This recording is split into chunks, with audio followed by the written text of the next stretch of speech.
A sangre fría, trata del asesinato de 4 miembros de la familia Clorer en una granja en Holcomb, un pequeño pueblo en el estado de Kansas. La novela es un caso ocurrido en la vida real que recorre el día del asesinato, la preparación del crimen perpetrado por Dick Chicok y Perry Smith, el juicio que los condena y las consecuencias que genera en la población de Holcomb. Sherbert y Bonnie Clorer tienen 4 hijos. Las 2 hijas mayores, Eveana y Beverly, no viven en la casa familiar. En cambio, Nancy y Camden, los hijos adolescentes, viven con sus padres una vida tranquila y próspera en la granja River Valley, en Holcomb. Son una familia respetada en su comunidad, tanto en Holcomb como en Garden City, y Gert Clorer es reconocido como un empleador muy generoso. El 14 de noviembre de 1959, en otra zona del estado de Kansas, 2 hombres en libertad bajo palabra, Dick y Perry, planean un crimen que incluye una escopeta calibre 12, guantes de goma, una soga y medias negras.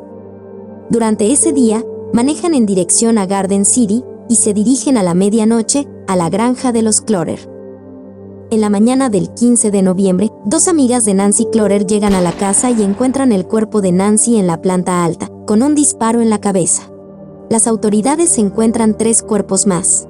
Los 4 miembros de la familia Clorer han sido brutalmente asesinados. La policía encuentra muy poca evidencia en la escena del crimen, solo 2 huellas de botas y los materiales usados para atar a las víctimas. Los residentes de Garden City y de Holcomb reaccionan choqueados y preocupados por los asesinatos, y especulan que el asesino o los asesinos están entre ellos. La investigación se pone en marcha. Para ese momento, Perry y Dick ya se encuentran en Kansas City. Leen sobre el crimen en el diario y se preguntan por la posibilidad de que los rastreen. Luego se dirigen hacia México, con dinero que consiguen a través de cheques falsos.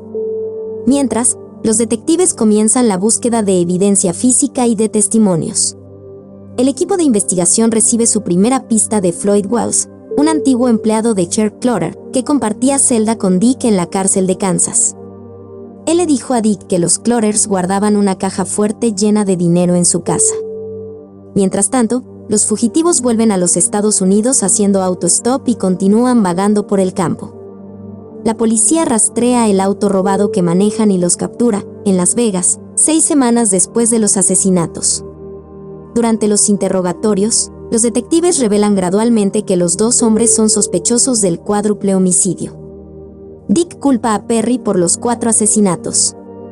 Luego, camino a Garden City, Perry le cuenta a uno de los detectives el desarrollo de la noche de los crímenes. Según Perry, el objetivo inicial era robar la casa de la familia Clorer, ya que habían entendido, por Floyd Wells, que Gert guardaba $10,000 en una caja fuerte dentro de la casa.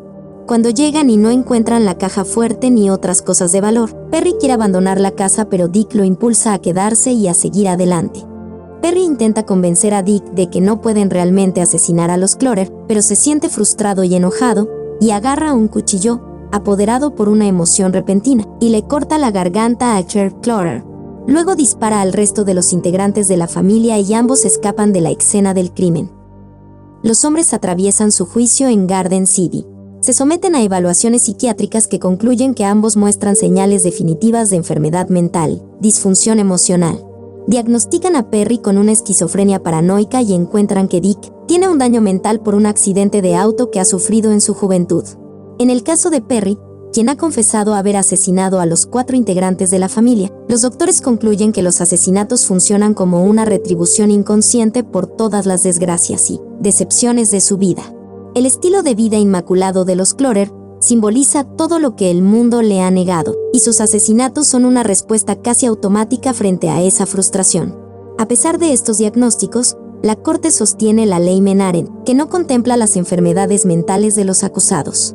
Dick y Perry son declarados culpables por 4 cargos de homicidio en primer grado y sentenciados a muerte por ahorcamiento. Pasan 5 años en la cárcel, y a pesar de numerosas apelaciones, son ejecutados el 14 de abril de 1965 frente a un público de 20 testigos.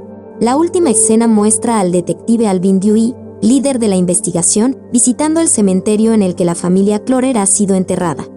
Se maravilla por la persistencia de la vida, incluso frente a las secuelas de una tragedia terrible.